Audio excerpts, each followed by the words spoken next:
আজকে কথা বলছি যে বয়সের সাথে সাথে মানুষের সম্পর্কের মনস্তত্ত্ব কীভাবে পরিবর্তন হয় এবং জীবনসঙ্গীর প্রতি আমাদের যে চাহিদাগুলো, যে মানদণ্ডগুলো আছে সেটাই বা কীভাবে পরিবর্তন হয়।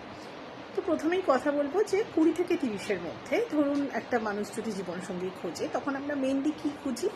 আমরা তখন অ্যাট্রাকশন, কেমিস্ট্রি, এই জিনিসগুলো খুঁজি। অ্যাট্রাকশন মানে হতে পারে যে ফিজিক্যাল অ্যাট্রাকশন, তার সঙ্গে কতটা তার লুকস আমাদের পছন্দ, তার হাইট বা তার কথা বলার ধরন, এই জিনিসগুলোকে আমরা মূলত প্রাধান্য দিই। কেন না, এই বয়সে আসলে মানুষ সম্ভাবনার প্রেমে পড়ে। হ্যাঁ, মানে আমরা পোটেনশিয়াল দেখি, আমরা এখন এক্সিস্ট কী করছে তার থেকেও বেশি পোটেনশিয়াল দেখি। আমাদের মনে হয় যে যেই মানুষটার সঙ্গে কথা বলতে আমাদের ভালো লাগে আজকের দিনে, সেই মানুষটা হয়তো খুব ভালো একজন জীবনসঙ্গী হবে। যার সঙ্গে আমাদের হাইটের একসঙ্গে আমাদেরকে দুজনকে পাশাপাশি দাঁড়ালে খুব ভালো লাগে, সেই মানুষটা হয়তো সারা জীবন আমাদের সেরকমভাবেই প্রোটেক্ট করবেন, কেয়ার করবেন। এই জিনিসগুলো আমরা ধরে নিই, আমরা সম্ভাবনাকে ধরে নিই এবং তার বেসিসে আমরা প্রেমে পড়ি। কিন্তু যখন আমাদের 30 বছর পার হয়ে যায়, তখন আস্তে আস্তে কিন্তু অ্যাট্রাকশন বা লুকসের থেকে বেশি আমরা কম্প্যাটিবিলিটিকে প্রেফার করি। কম্প্যাটিবিলিটি বলুন বা জীবনে আমরা একই মূল্যবোধ, হ্যাঁ, শেয়ার্ড ভ্যালু সিস্টেম, বা আমরা একই দিকে হাঁটছি কিনা, আমার কেরিয়ারের সঙ্গে তার কেরিয়ার, হ্যাঁ, কীভাবে আমরা দুজনে একভাবে যাই। আমি হয়তো এখানে গভর্নমেন্ট সার্ভিস করি, সে বাইরে থাকে, তখন কিন্তু আমরা এই জিনিসগুলোকে বেশি ইম্পর্টেন্স দিই। 20 বছর আমাদের মনে হয় যে সব কিছু, যদি ভালোবাসা থাকে তো সব কিছু সম্ভব, হ্যাঁ, আমি ছেড়ে দেবো, আমি স্যাক্রিফাইস করে নেবো, কোনো অসুবিধা নেই। কিন্তু 30-এর পরে কিন্তু আমরা কিছু অলরেডি নিজেদের ডিসিশন নিয়েছি, কিছুটা আমরা স্টেবিলিটির দিকে এগোচ্ছি, তখন আমরা সব কিছু উপরে ফেলতে পছন্দ করি না। তখন আমাদের কাছে কম্প্যাটিবিলিটি, শেয়ার্ড ভ্যালু সিস্টেম, এগুলো অনেক বেশি ইম্পর্টেন্ট হয়ে যায়। এবার শুধু কিন্তু 40 বছর যখন বয়স হয়ে যায়, তখন কি হয়? তখন কিন্তু আমাদের কাছে এই পারফেক্ট মানুষ, পারফেক্ট পার্টনার, এই সংজ্ঞাটাই বদলে যায়। হ্যাঁ, আমরা তখন আর পারফেক্ট পার্টনার খুঁজি না, আমরা তখন এমন একজনকে খুঁজি যার সঙ্গে আমরা শান্তি বোধ করি একসাথে থাকতে, যার সঙ্গে আমরা নিজেকে পুরোপুরি মেলে ধরতে পারি, আমাদের সমস্ত ইমপারফেকশন তার সামনে আমরা ওপেনলি ডিসকাস করতে পারি। আমরা অনেক বেশি নন ডিফেন্সিভ একটা সম্পর্ক চাই, যেখানে আমরা মানসিকভাবে নিরাপদ ফিল করি।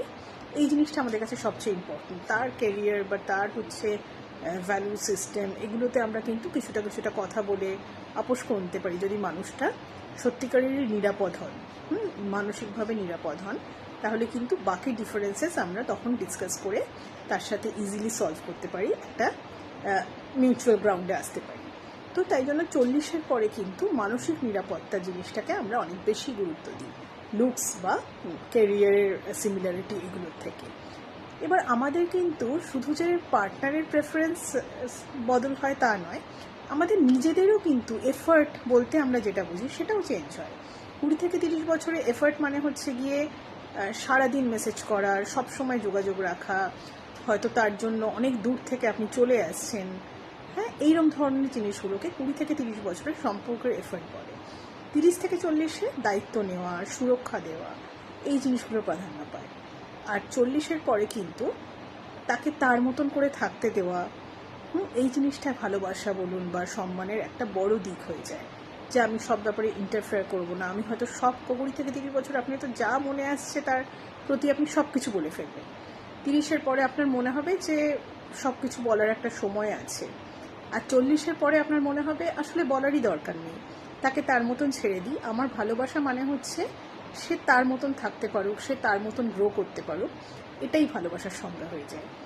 সুতরাং আমাদের কিন্তু পার্টনারের কাছ থেকে চাহিদা যেরকম বদলে যায়, তেমন কিন্তু নিজেরা আমরা কি দিচ্ছি সম্পর্কে সেটাও পরিবর্তন হয়ে যায়। এবার অনেক সময় একটা কনফিউশন তৈরি হয় যে ধরুন আপনি 20 থেকে 30 বছরের পার্টনার খুঁজেছেন এবং তখন আপনি কিছু ক্রাইটেরিয়া সেট করেছেন, হাইট নিয়ে হতে পারে, দেখতে নিয়ে হতে পারে, মাথায় চুল নিয়ে হতে পারে, ইত্যাদি ইত্যাদি। কিন্তু আপনি যখন 30-এর পরে পার্টনার খুঁজছেন, আপনি হয়তো আপনার সেটটা তো পাল্টে গেছে, হ্যাঁ, আপনার প্রেফারেন্সগুলো, আপনার মানদণ্ডগুলো, আপনার যেই কোয়ালিটিগুলো আপনি খুঁজছেন সেগুলো তো পাল্টে গেছে। কিন্তু তখন কখনো কখনো এরকম আমাদের মনে হয় যে আমরা কি তাহলে স্ট্যান্ডার্ডটাকে লো করে ফেলছি। হ্যাঁ, আগে তো মাথায় চুল না থাকলে আমি তার সঙ্গে পার্টনার ভাবতামই না বিয়ের কথা, এখন কেন ভাবছি? তাহলে কি আমি সত্যি ডেসপারেট হয়ে যাচ্ছি? এই বোধ থেকে অনেক সময় আমরা কি করি, আমরা 20 থেকে 30-এর যে ক্রাইটেরিয়াগুলো সেগুলোকেও মেনটেন করার চেষ্টা করি, যে না তখন তো পাত্রী ভীষণ সুন্দরী না হলে আমি বিয়ে করতাম না, বা পাত্রের মাথায় চুল না থাকলে আমি বিয়ে করতাম না, তাহলে আজকে কেন করব? তার মানে আমার স্ট্যান্ডার্ড পড়ে যাচ্ছে, বা আমি লোকের মানে সামাজিকভাবে আমি অসম্মানিত বোধ করব। তাই 20 থেকে 30-এর ক্রাইটেরিয়াগুলো আমরা রেখে দিই, আবার 30 থেকে 40-এর ক্রাইটেরিয়াগুলোও আমরা অ্যাড করি। মানে তাকে হয়তো আমরা কিছু রিলস দেখেছি, কিছু পড়াশোনা করেছি, সেখান থেকে আমরা জানতে পেরেছি মানসিক নিরাপত্তা, বাউন্ডারি, এসবের কথা। তো আমরা সেগুলোকেও অ্যাড করে নিই। এইভাবে কি হয়, একটা খুব অবাস্তব লিস্ট তৈরি হয়। হ্যাঁ, মানে আমরা চেষ্টা করছি যে দেখতে হবে তাকে ঋত্বিক রোশনের মতন, আবার হচ্ছে সে ব্যবহারের দিক থেকে কিন্তু প্রচণ্ড বেশি ম্যাচিওর্ড হবে, হ্যাঁ, একজন অথরের মতন তার পার্সোনালিটি হবে, সব কিছু আমরা একটা মানুষের কাছ থেকে চাই, আর তখন একটু গন্ডগোল হয়ে যায়।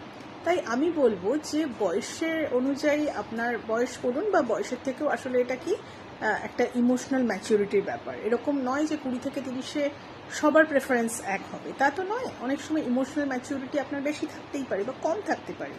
আপনি হয়তো 40 বছরের বয়স, কিন্তু আপনার হয়তো এখনো পর্যন্ত আপনি লুকসের বেসিসেই মানুষকে পছন্দ করেন বা অপছন্দ করেন। তো যেটাই হোক না কেন, আপনি আপনার মতন কাউকে পছন্দ করুন।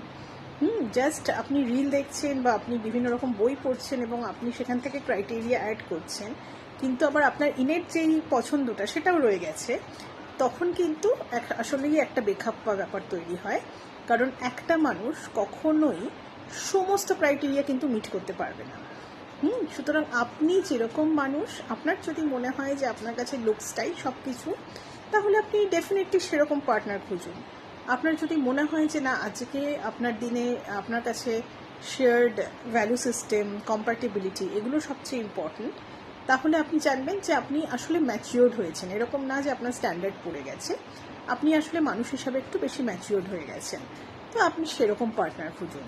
আপনার যদি মনে হয় যে মানসিক নিরাপত্তা থাকাটাই আপনার কাছে সবচেয়ে গুরুত্বপূর্ণ, এবং বাকিটা আপনি অ্যাডজাস্ট করে নিতে পারবেন, বাকিটা আপনি একটা কথা বলে মিউচুয়াল গ্রাউন্ডে আসতে পারবেন, আপনার পার্টনার আপনার থেকে যদি সিগনিফিকেন্টলি আলাদাও হয়, আপনি তাকে তার মতন করে গ্রো করতে দিতে পারবেন, এবং আপনিও নিজের মতন জায়গা তৈরি করবেন, সেই স্পেসটা আপনার দরকার, তাহলে আপনি নির্দ্বিধায় সেই ক্রাইটেরিয়া ফলো করুন না। হ্যাঁ, আজ থেকে 10 বছর আগে বা 5 বছর আগে আপনার কি ক্রাইটেরিয়া ছিল, সেটাকে না ধরে রাখতে পারলে যে আপনার আজকের দিনে আপনি স্ট্যান্ডার্ড লো হয়ে যাচ্ছে, এরকম কিন্তু কোনো ব্যাপার নয়। আসলে আপনি মানুষ হিসাবেই পরিবর্তন হয়ে গেছেন। সুতরাং সেই পরিবর্তনটা মেনে নিন এবং আপনার জন্য যে সবচেয়ে সেরা তাকে বেছে নিন।